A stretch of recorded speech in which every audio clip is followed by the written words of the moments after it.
Sorry for this late video, but somebody asked me like a month ago, how to make this Halo ring looped kind of video. So that's what I want to be showing today. I don't really make much tutorials, but I hope this helps. So let me try and find the video, the project that I put this in.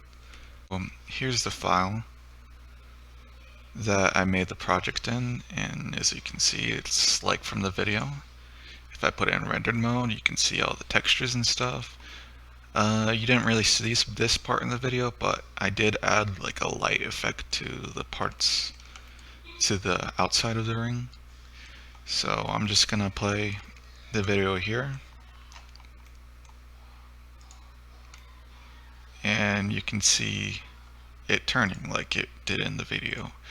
I am playing it backwards. Yeah, it's exactly like the video, and it's in the Eevee engine, so it's all real time. So if I go to cycles, if you want to see example of cycles, here's one right here. My computer's can't really do cycles, so I'm just gonna render one image to show you an example.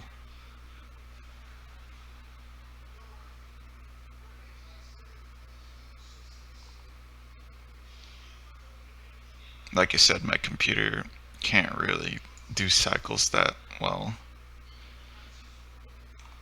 As you can see,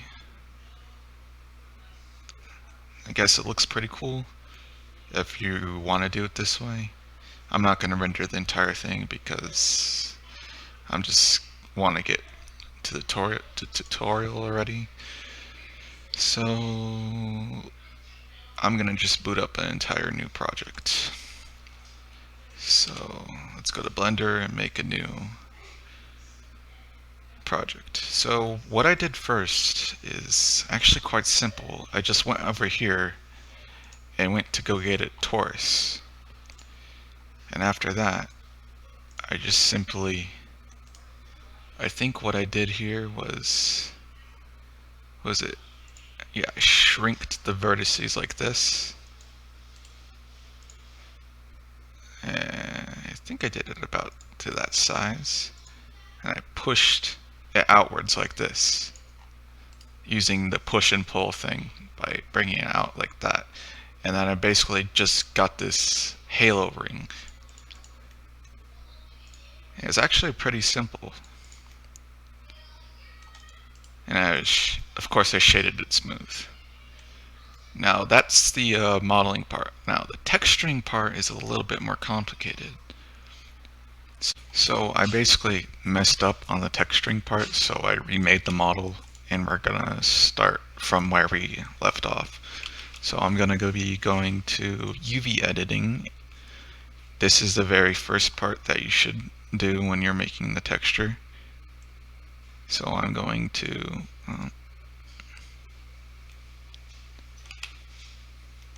do this, and then I'm going to select all the vertices, and then I'm going to attempt to unwrap the entire thing. So I'm going to go like this. You want to select all the vertices that are going to be in the inside, like this.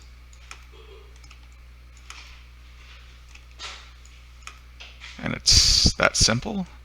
Now I'm going to unwrap those, and we get a torus like this, and we're going to put that right here off to the side, and then we're going to do the outside. Now that's a bit simpler since we already have the inside. So now that I've unwrapped that, I'm going to move that one over here.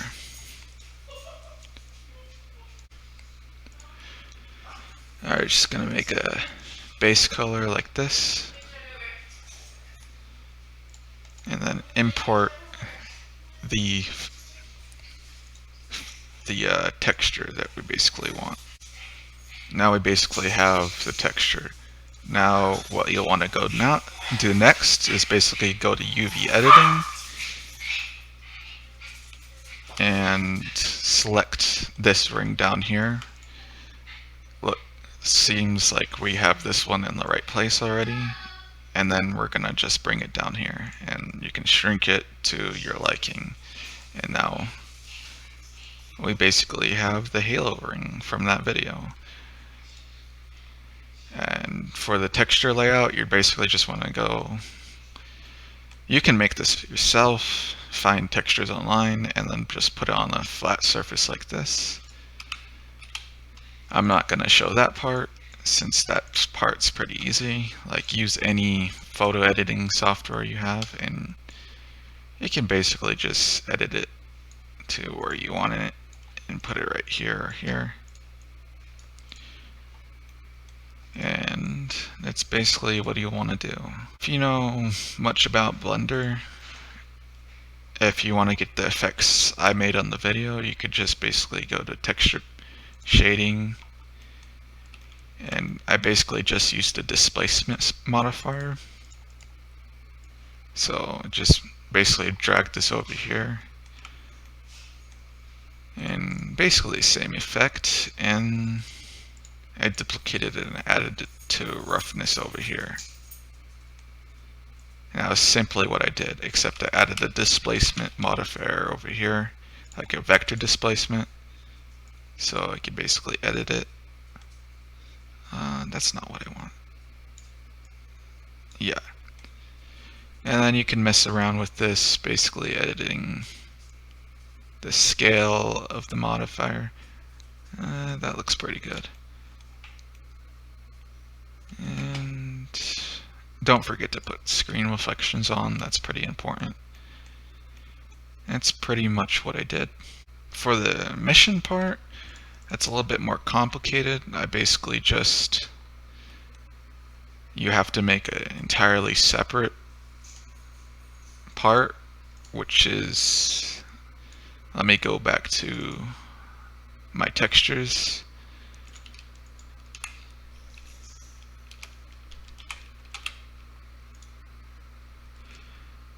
And I basically just made a separate layout right here. You want to make everything else dark, so you can make a mission like this.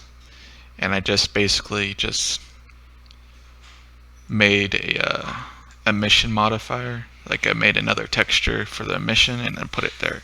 And that's basically how I make it.